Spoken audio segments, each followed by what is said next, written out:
बिस्मिल्लाहिर्रहमानिर्रहीम।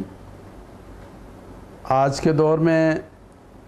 महंगाई है, यकीनन है, और अक्सर लोग इस महंगाई की वजह से परेशान भी रहते हैं।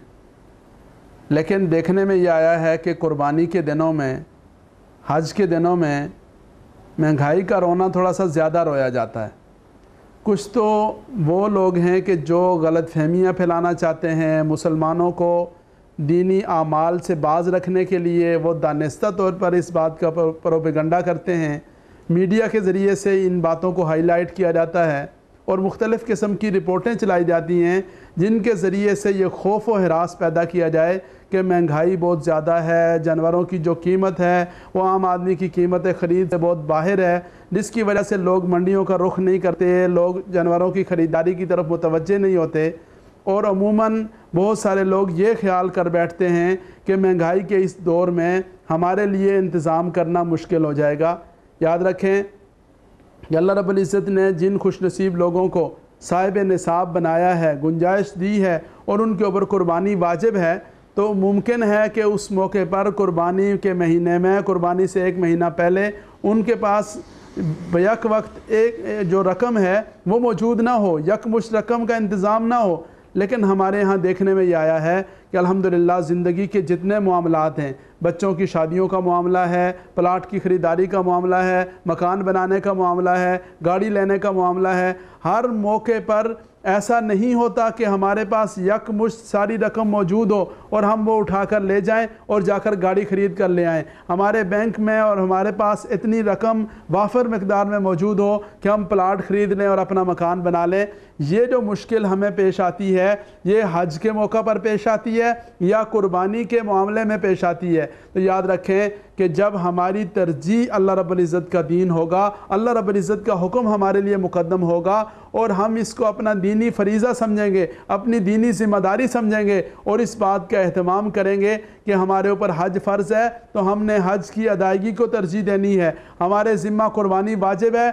तो हमने उस कुर्बानी की अदायगी का एहतमाम करना है। जब एहतमाम करने का सोचेंगे तो इंशाअल्लाह अज़ीज़ हमारे लिए बंदोबस्त करना कोई मुश्किल नहीं होगा। आज अल्हम्दुलिल्लाह हम में से हर एक के घरों के बिजली और गैस के बिल अल्लाह की रहमत से अदा हो रहे हैं। हमारे बच्चों की स्कूल्स की जो फ़ीसें हैं वो अल्हम्दुलिल्लाह अदा हो रही हैं। घरों का जो राशन है वो अल्लाह रब्बुल इज़्ज़त की रहमत से अल्हम्दुलिल्लाह पूरा हो रहा है। इसी तरह गमी खुशी के जो मामलात हैं, अपने रख रखाव की जो चीज़ें हैं, अल्लाह रब्बुल इज़्ज़त की रहमत से हर चीज़ पूरी होती है और उसके लिए एडजस्टमेंट करनी पड़ती है, कहीं कमेटियाँ डालनी पड़ती हैं, कहीं किसी से कर्ज़ उधार करना पड़ता है, कोई ना कोई मामला ऐसा करना पड़ता है कि जिसके ज़रिए से उस ज़िम्मेदारी से इंसान ओहदा बरा हो सके। तो जब हम बिल की अदायगी को अपनी ज़िम्मेदारी समझते हैं, अपने बच्चों की फ़ीसों की अदायगी को अपनी ज़िम्मेदारी समझते हैं, जब अपने घर के अंदर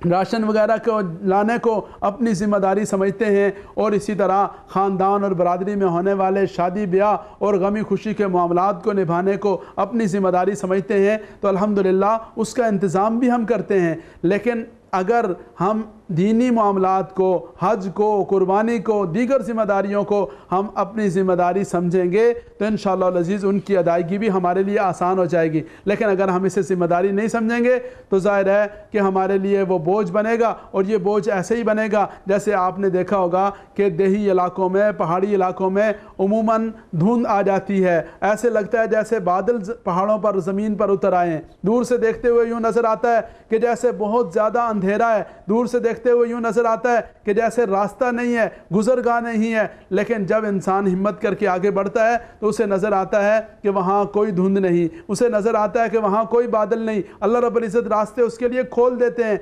ऐसे ही बसा औक़ात शैतान इंसान के सामने धुएँ के बड़े बड़े पहाड़ बनाकर खड़े करता है, बादल के बड़े बड़े जो है वो तोदे खड़े कर देता है। इंसान ये समझता है कि शायद मैं हज करने की इस्तिताअत नहीं रखता, इंसान ये समझता है कि अगर मैंने कुर्बानी की तो शायद شاید میرے جو باقی بجٹ ہے، باقی معاملات ہیں، وہ سارے کے سارے ڈسٹرب ہو جائیں گے، اور اس کی وجہ سے شیطان نے جو خوف مبتلا کیا اور شیطان کے جو ہرکاروں نے پروپیگنڈا کیا، اس کے نتیجے میں انسان بس اوقات بڑے خیر کے کام سے محروم ہو جاتا ہے۔ اس لیے تمام ایمان والوں کو چاہیے کہ وہ اللہ رب العزت کے حبیب صلی اللہ علیہ وسلم کا وہ فرمان مبارک اپنے دل و دماغ پر نقش کر لیں جو آپ صلی اللہ علیہ وسلم نے حضرت بلال رضی اللہ تعالیٰ عنہ سے فرمایا تھا کہ انفق یا بلال ولا تخف من ذی العرش اقلالا، اے بلال اللہ کے راستے میں خرچ کرو، اور خرچ کرنے کے معاملے میں تنگ دلی سے اور جو ہے وہ بخل سے کام نہ لو۔ اللہ رب العزت کی جو ذات ہے، عرش والا جو الہ ہے، اس سے تنگ دستی کا خدشہ مت رکھو۔ تو یہ جو بات ہے یہ ہمارے دل و دماغ میں رہنی چاہیے کہ اگر ہم نے اللہ کے راستے میں خرچ کیا، قربانی کے اوپر اپنی رقم لگائی، حج کے لیے اپنی رقم لگائی، اور کسی خیر کے کام میں ہم نے حصہ ڈالا، تو اللہ رب العزت اپنی رحمتوں سے اپنے خزانوں کے دروازے ہمارے لیے کھول دیں گے، اور یہ عمل ہمارے لیے آخرت میں نجات کا ذریعہ ہوگا، اللہ رب العزت کی بارگاہ میں درجات کی بلندی کا باعث ہوگا، اور انشاءاللہ العزیز دنیاوی طور پر ہو سکتا ہے کہ ظاہری طور پر ہمیں مالی تنگی محسوس ہو، لیکن حقیقت میں اللہ رب العزت مالی فراخی نصیب فرمائیں گے، کشادگی اور وسعت عطا فرمائیں گے، اور اللہ ہمارے مال میں برکت عطا فرما دیں گے۔ اس لیے پروپیگنڈے سے متاثر ہرگز نہیں ہونا، اس لیے شیطان کے وساوس سے متاثر ہرگز نہیں ہونا، اور یہ جو مہنگائی کا رونا رویا جاتا ہے اس کو خاطر میں ہرگز نہیں لانا، اپنے رب سے اجر و ثواب کی امید رکھتے ہوئے، اپنے رب کے خزانوں پر نگاہ رکھتے ہوئے، اللہ کا جو حکم ہے، اگر حج فرض ہے اس کی ادائیگی کے معاملے میں تاخیر ہرگز مت کریں، اور حج کی ادائیگی کو اپنی ذمہ داری اور فریضہ سمجھیں، اور بڑھاپے میں جا کر حج کرنے کے بجائے جب اللہ رب العزت نے گنجائش دی ہے اس موقع پر حج کی ادائیگی کو اپنی ذمہ داری سمجھیں۔ قربانی کا موقع آیا، اللہ رب العزت نے صاحب نصاب بنایا ہے، وقتی طور پر ہو سکتا ہے کہ رقم کا انتظام نہ ہو تو کوئی نہ کوئی ایڈجسٹمنٹ کا بندوبست کر لیں، اور اس کے بعد یعنی ایسا انتظام کریں کہ اللہ رب العزت قربانی کرنے کی جو سعادت ہے اس سعادت سے مالا مال فرما دیں، اور اس جو سعادت ہے اس سے محرومی والی کیفیت نہ ہو۔ اللہ رب العزت کی ذات سے دعا ہے اللہ تعالیٰ مجھے اور آپ کو عمل کرنے کی توفیق نصیب فرمائے۔